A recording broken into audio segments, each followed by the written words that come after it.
ছিল না পালস, মৃত্যুর মুখ থেকে যেভাবে ফিরে এলেন তামিম।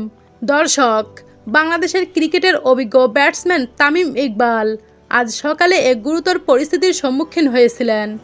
সকালেই তিনি সম্পূর্ণ সুস্থ ছিলেন। ম্যাচ শুরুর আগে প্রতিপক্ষ দলের অধিনায়কের সঙ্গে টস করেন এবং টসের পর কিছুক্ষণ কথাও বলেন।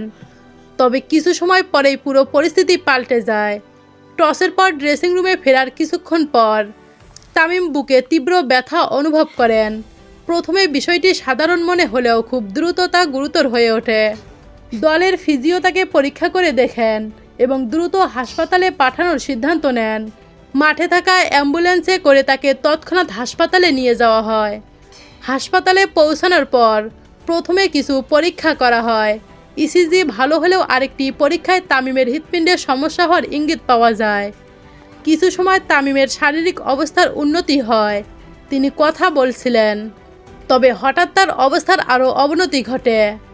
এই অবস্থায় তাকে ঢাকায় হেলিকপ্টারে নিয়ে যাওয়ার পরিকল্পনা করা হয়, কিন্তু হেলিকপ্টারে স্থানান্তরের সময় তামিম পুরোপুরি অচেতন হয়ে পড়েন। তার মুখ দিয়ে ফেনা বের হতে থাকে এবং পালস পাওয়া যাচ্ছিল না।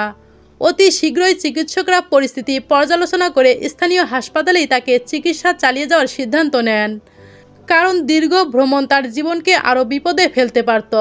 তাকে দ্রুত হাসপাতালে ফিরিয়ে আনা হয়। হাসপাতালে ফিরে তামিমকে লাইফ সাপোর্টে নেওয়া হয়। এরপর তৎক্ষণাৎ এনজিওগ্রাম করা হয় এবং সেখানে দেখা যায় তার দুটি আর্টারি ব্লক হয়ে গেছে। জরুরি ভিত্তিতে সেন্ট রিং পরানো হয়।